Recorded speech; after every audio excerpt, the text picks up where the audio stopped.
Mina Murray's Journal, 24th of July, Whitby. Lucy met me at the station, looking sweeter and lovelier than ever, and we drove up to the house of the Crescent in which they have rooms. This is a lovely place. The little river, the Esk, runs through a deep valley, which broadens out as it comes near the harbor.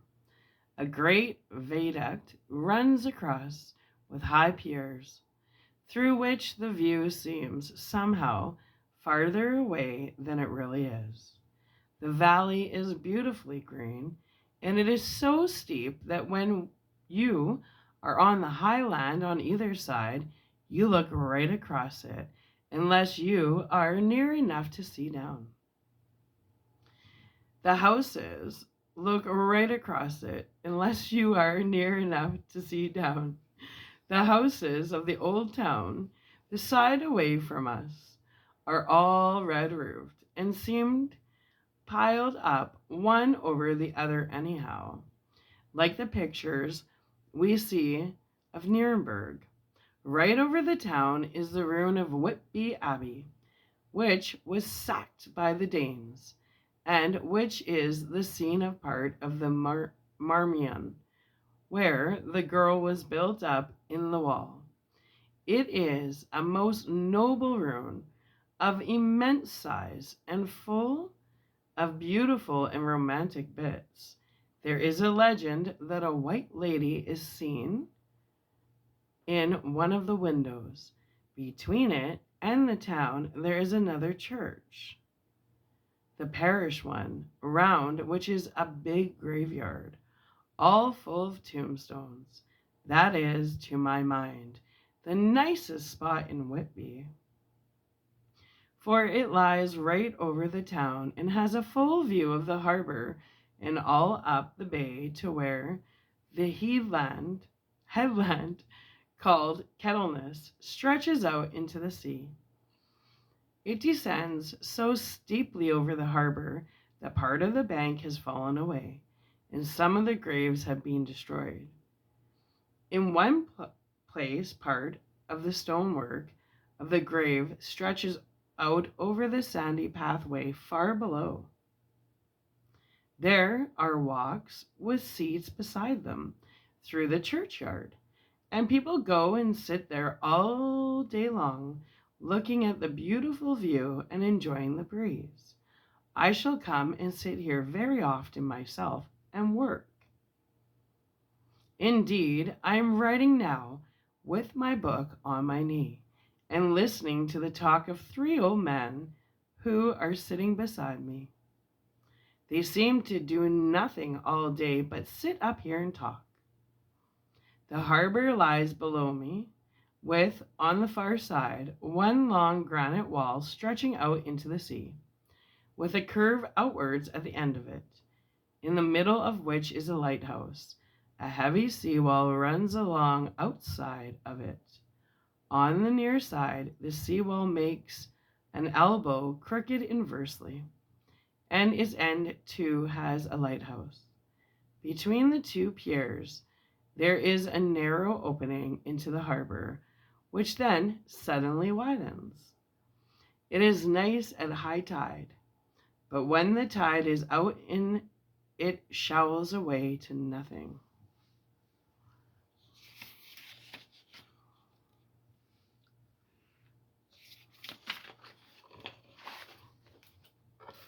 And there is merely this stream of the Esk running between banks of sand, with rocks here and there. Outside the harbor on this side there rises for about half a mile a great reef, the sharp edge of which runs straight out from behind the south lighthouse. At the end of it is a buoy with a bell, which swings in bad weather and sends in a mournful sound on the wind. They have a legend here that when a ship is lost, bells are heard out at sea. I must ask the old man about this. He is coming this way. He is a funny old man. He must be awfully old, for his face is all gnarled and twisted like the bark of a tree. He tells me that he is nearly 100, and that he was a sailor in the Greenland fishing fleet when Waterloo was fought. He is, I'm afraid, a very skeptical person, for when I asked him about the bells at sea and the White Lady at the Abbey, he said very brusquely, "I wouldn't fash massel about them, miss. Them things be all worn out. Mind, I don't say they never was, but I do say that they wasn't in my time. They be all very well for corners and trippers and the like, but not for a nice young lady like you. Them feet folks from York and Leeds that be always eating cured herrings and drinking tea and looking out to buy cheap jet would creed aught. I wonder Marcel wouldn't be bothered telling lies to them. Even the newspapers, which is full of fool talk. I thought he would be a good person to learn interesting things from. So I asked him if he would mind telling me something about whale fishing in the old days. He was just settling himself to begin when the clock struck 6, whereupon he labored to get up and said, I must gang ageenwards home now, miss. My granddaughter doesn't like to be kept waiting when the tea is ready, for it takes me time to crammel aboon the grease, for there is a many of 'em, and miss, I lack belly timber sairly by the clock. He hobbled away, and I could see him hurrying, as well as he could, down the steps. The steps are a great feature of the place. They lead from the town up to the church. There are hundreds of them. I do not know how many. And they wind up in a delicate curve. The slope is so gentle that a horse could easily walk up and down them. I think they must originally have had something to do with the Abbey. I shall go home too. Lucy went out visiting with her mother, and as they were only duty calls, I did not go. They will be home by this. 1st of August. I came up here an hour ago with Lucy, and we had a most interesting talk with my old friend and the 2 others who always come and join him. He is evidently the Sir Oracle of them, and I should think must have been in his time a most dictatorial person. He will not admit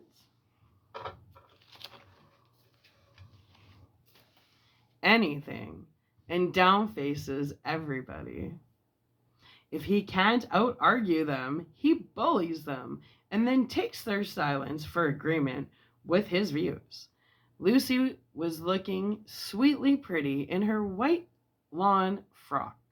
She has got a beautiful color since she has been here.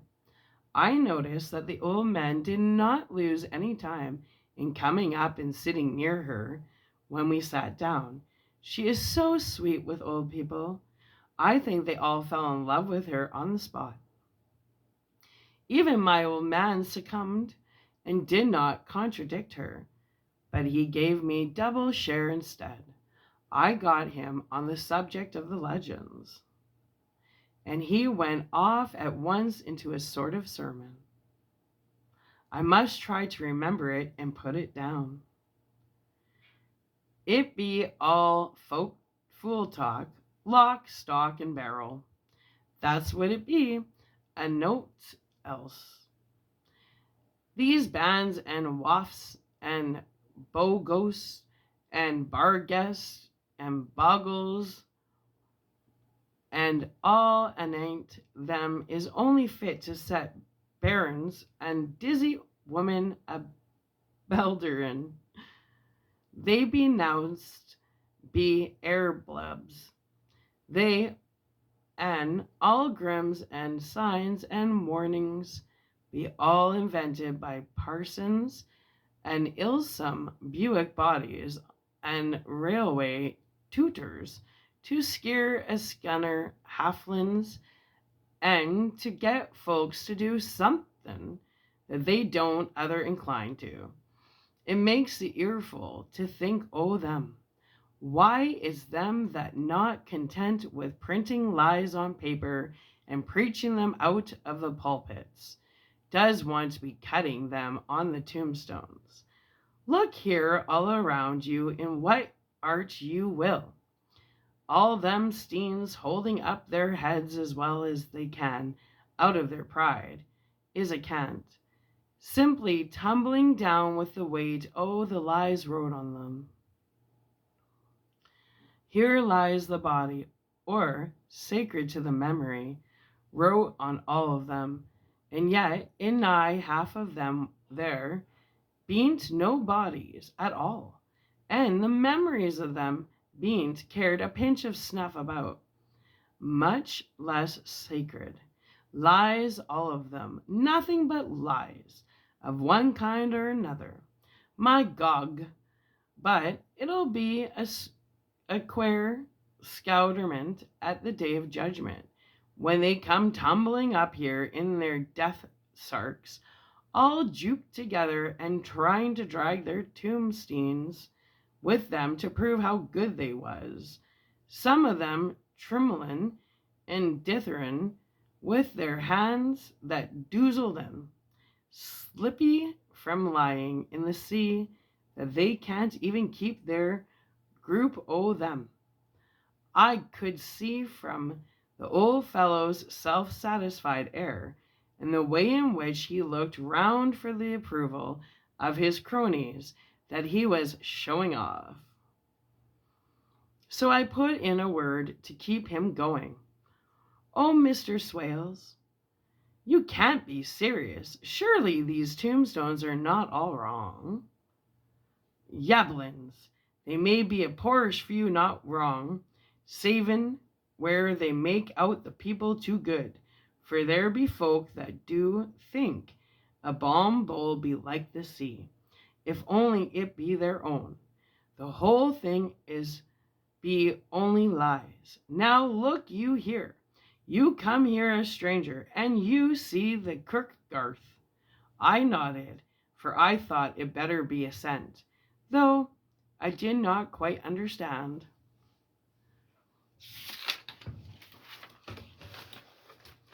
His dialect. I knew it had something to do with the church.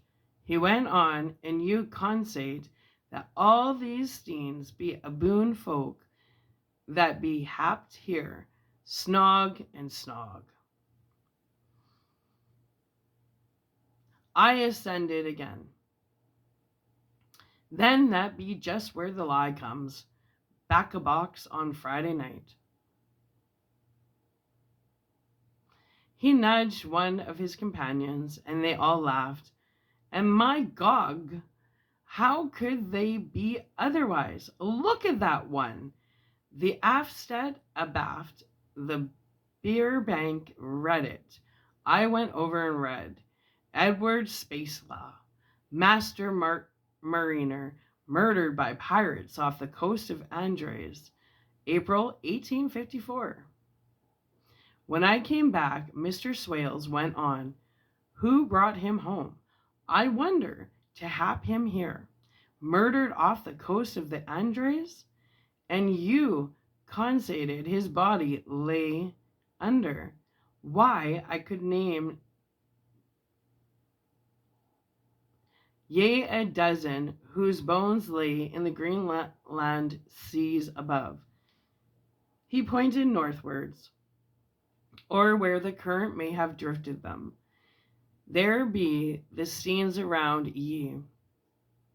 Ye can, with your young eyes, read the small print of the lies from here.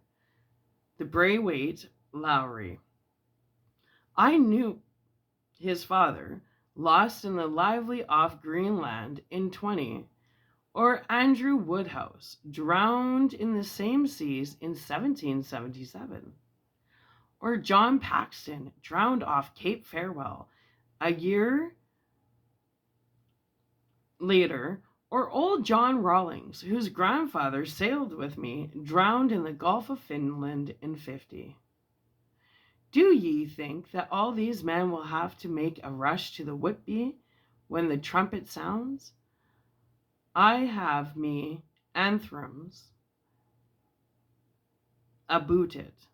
I tell ye that when they got here, they'd be jomlin and jostlin one another that way that it would be like a fight up on the ice in the old days, when we'd be at once another from daylight to dark, and trying to tie up our cuts by the light of the aurora borealis. This was evidently local pleasantry, for the old man cackled over it, and his cronies joined in with gusto.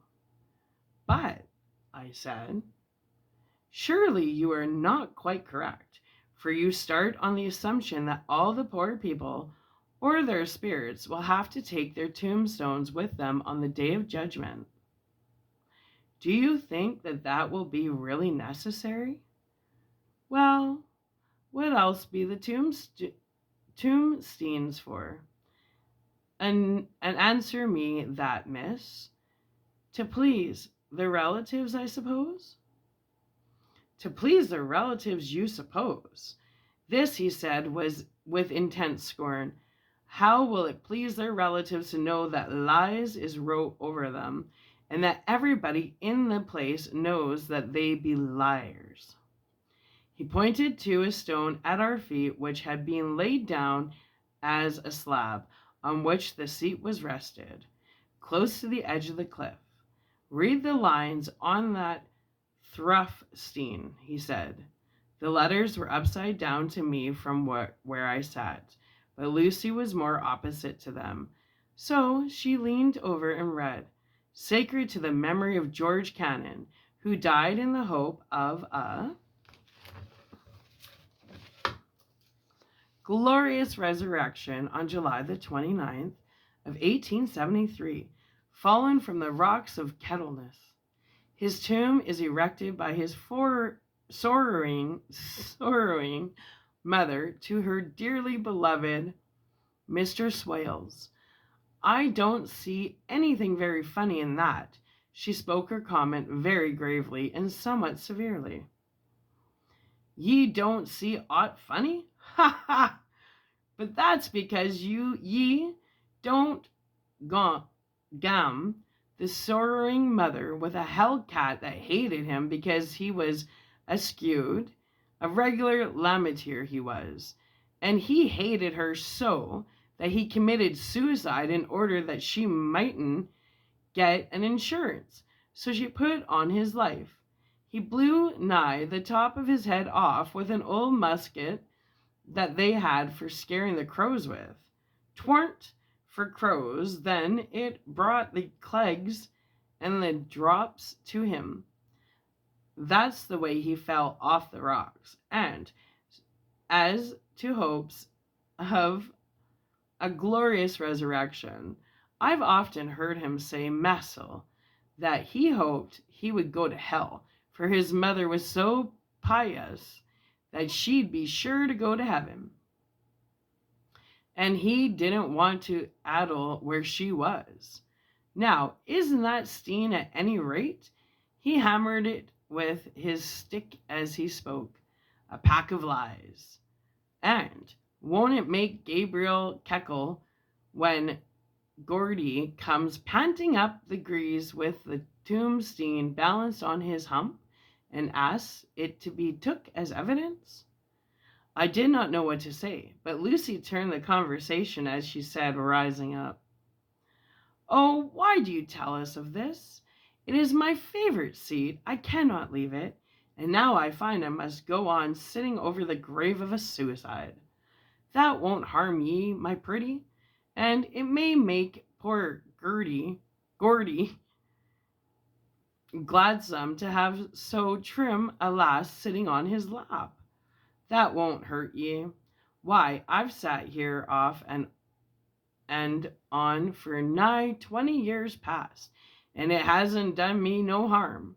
Don't ye fash about them as lies under ye, or that doesn't lie there either. It'll be time for ye to be getting scart when ye see the tombstones all run away with, and the place is bare as a stubble field. There's the clock, and I mustn't gang. My service to ye, ladies. And off he hobbled. Lucy and I sat a while, and it was all so beautiful before us that we took hands as we sat. And she told me all over again about Arthur and their coming marriage. That made me just a little heartsick, for I haven't heard from Jonathan for a whole month. The same day, I came up here alone, for I am very sad. There was no letter for me. I hope there cannot be anything the matter with Jonathan. The clock has just struck 9.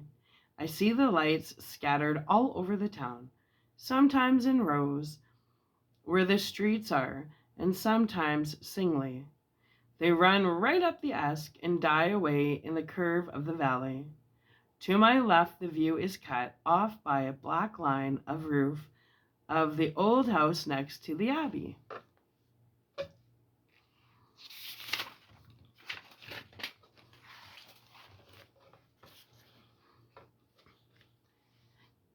The sheep and lambs are bleating in the fields away behind me, and there is a clatter of a donkey's hoof up the paved road below. The band on the pier is playing a harsh waltz in good time, and farther along the quay there is a Salvation Army meeting in a back street. Neither of the bands hears the other, but up here I hear and see them both. I wonder where Jonathan is and if he is thinking of me. I wish he were here. Dr. Seward's Diary, 5th of June.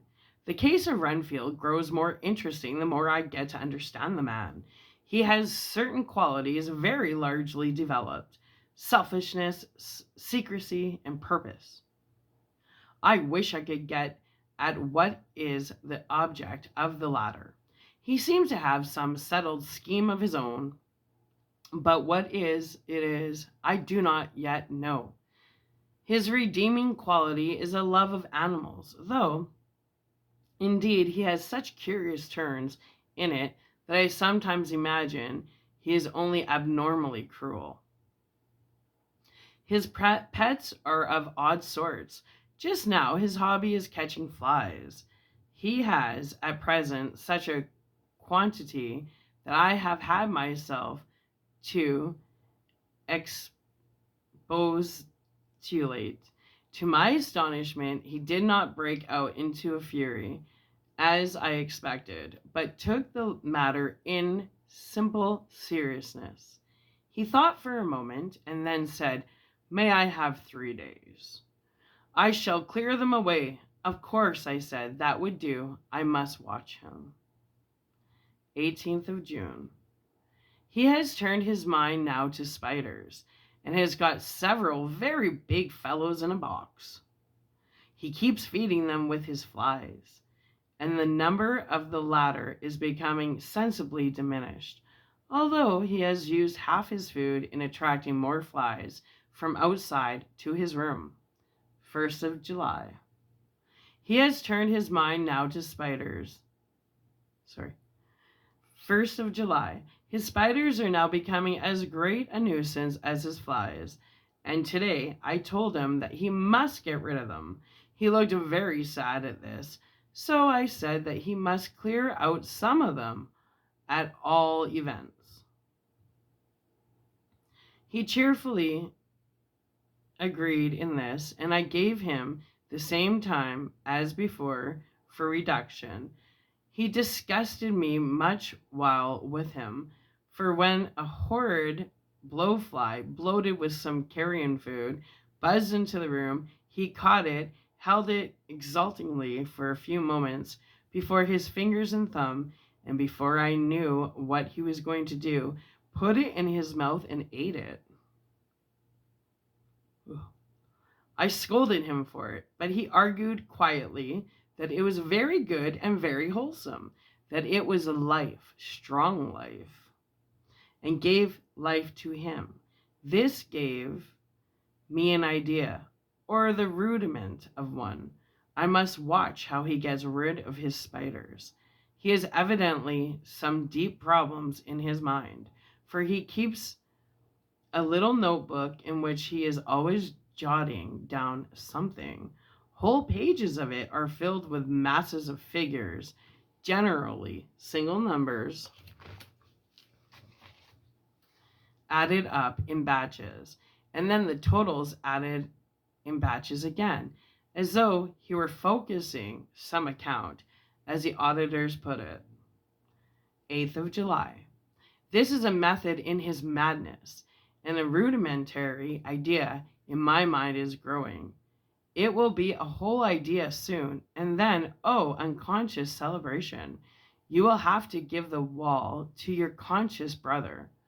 I keep away from my friend for a few days, so that I might notice if there were any change. Things remain as they were, except that he has parted with some of his pets and got a new one. He has managed to get a sparrow and has already partially tamed it. His means of taming is simple, for already the spiders have diminished. Those that do remain, however, are well fed, for he still brings in the flies by tempting them with his food. 19th of July. We are progressing. My friend now has a whole colony of sparrows, and his flies and spiders are almost obliterated. When I came in, he ran to me and said he wanted to ask me a great favor, a very, very great favor. And as he spoke, he fawned on me like a dog. I asked him what it was, and he said, with a sort of rapture in his voice and bearing, "A kitten.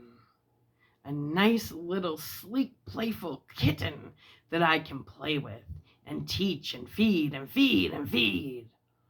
I was not unprepared for this request, for I had noticed how his pets went on increasing in size and vivaciously, but I did not care that his pretty family of tame sparrows should be wiped out in the same manner as the flies and the spiders. So I said I would see about it, and asked him if he would not rather have a cat than a kitten. His eagerness betrayed him as he answered, "Oh, yes, I would love a cat. I only asked for a kitten lest you should refuse me a cat. No one would refuse me a kitten, would they?" I shook my head and said that at present I feared it would not be possible, but that I would see about it. His face fell, and I could see a warning of danger in it, for there was a sudden fierce sidelong look which meant killing. This man is an undeveloped homicidal maniac. I shall test him with his present craving and see how it will work out. Then I shall know more. 10 p.m. I have visited him again and found him sitting in a corner brooding. When I came in, he threw himself on his knees before me and implored me to let him have a cat, that his salvation depended on it. I was firm, however, and told him that he could not have it, whereupon he went into a word and sat down, gnawing his fingers in the corner where I had found him. I shall see him in the morning early. 20th of July. Visited Rhinefield very early, before the attendant went his rounds. Found him up and humming a tune. He was spreading out his sugar, which he had saved, in the window, and was manifestly beginning his fly catching again, and beginning cheerfully and with a good grace. I looked around his birds, and not seeing them, asked him where they were. He replied, without turning round, that they had all flown away. There were a few feathers about the room, and on his pillows a drop of blood. I said nothing, but went and told the keeper to report to me if there were anything odd about him during the day. 11 a.m. The attendant had just been to me to say that Redfield has been very sick and has diagnosed a whole lot of feathers. Disgorged a whole lot of feathers. My belief is, doctor, he said, that he has eaten his birds and that he just took and ate them raw. 11 p.m. I gave Renfield a strong opiate tonight, enough to make even him sleep, and took away his pocketbook to look at it. The thought that has been buzzing about my brain lately is complete, and the theory proved. My homicidal maniac is of a peculiar kind. I shall have to invent a new classification for him, and call him a zoophagus, life-eating maniac. What he desires is to absorb as many lives as he can, as he has laid himself out to achieve it in a cumulative way. He gave many flies to one spider and many spiders to one bird, and then wanted a cat to eat the many birds. That would be his later steps. It would almost be worthwhile to complete the experiment. It might be done if there were only a sufficient cause. Men sneered at vivisection, and yet look at its results today. Why not advance science in its most difficult and vital aspect, the knowledge of the brain? Had I even the secret of one such mind? Did I hold the key to the fancy of even one lunatic?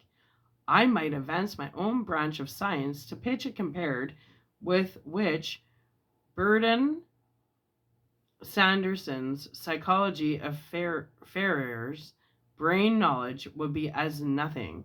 If only there was a sufficient cause.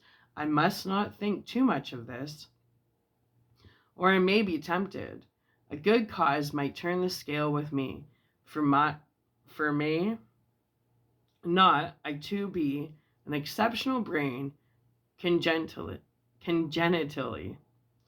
How well the man reasoned. Lunatics always do within their own scope. I wonder at how many lives he values a man, or if at only one. He has closed the account most accurately, and today began a new record. How many of us begin a new record with each day of our lives? To me, it seems only yesterday that my whole life ended with a new hope, and that truly I began a new record. So it will be until the great recorder sums me up and closes my ledger account with a balance to profit or loss. Oh, Lucy, Lucy, I cannot be angry with you, nor can I be angry with my friend, whose happiness is yours. But I must only wait on hopeless and work, work, work.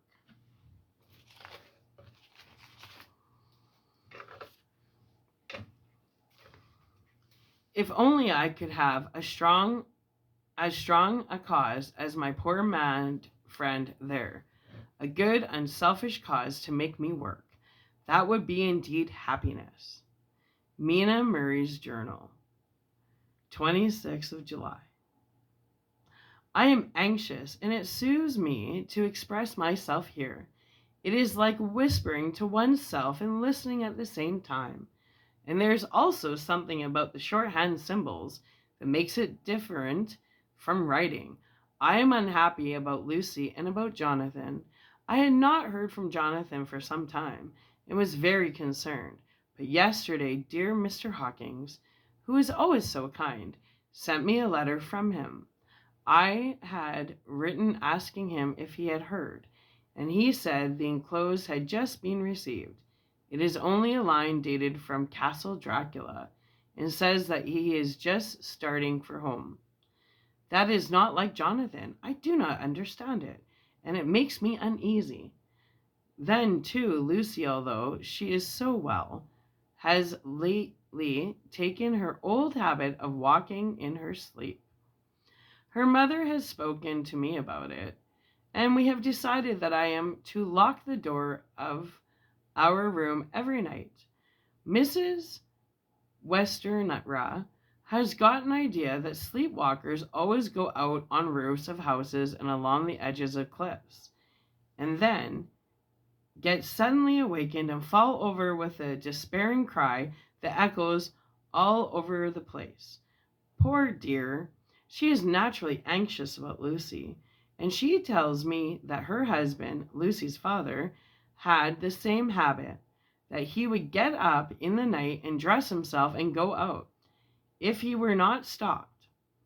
Lucy is to be married in the autumn, and she's already planning out her dresses and how her house is to be arranged. I sympathize with her, for I do the same. Only Jonathan and I will start in life in a very simple way, and she have to try to make both ends meet. Mr. Holmwood, he is the Honorable Arthur Holmwood, only son of Godalming, is coming up here very shortly, as soon as he can leave town, for his father is not very well, and I think dear Lucy is counting the moments till he comes. She wants to take him up to the sea on the churchyard cliff and show him the beauty of Whitby. I dare say it is the waiting which disturbs her. She will be all right when he arrives. 27th of July. No news from Jonathan. I am getting quite uneasy about him, though why I should I do not know. But I do wish that he would write, if it were only a single line. Lucy walks more than ever, and each night I am awakened by her moving about the room. Fortunately, the weather is so hot that she cannot get cold, but still the anxiety and the perpetually being awakened is beginning to tell on me, and I am getting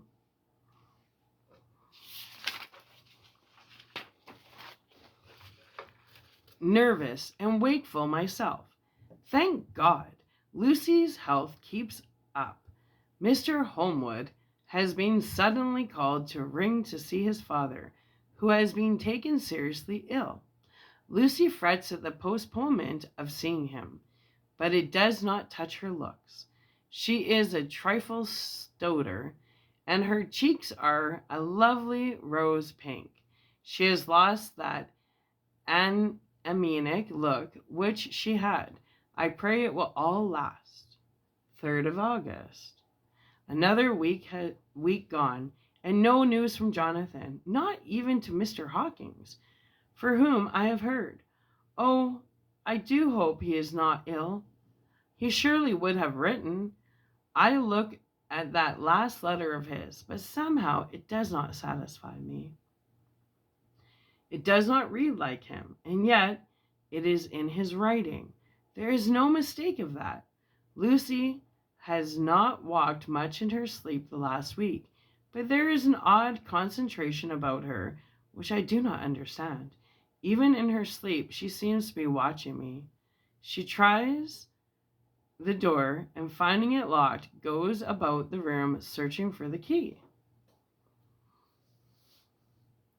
6th of August. Another 3 days. No news.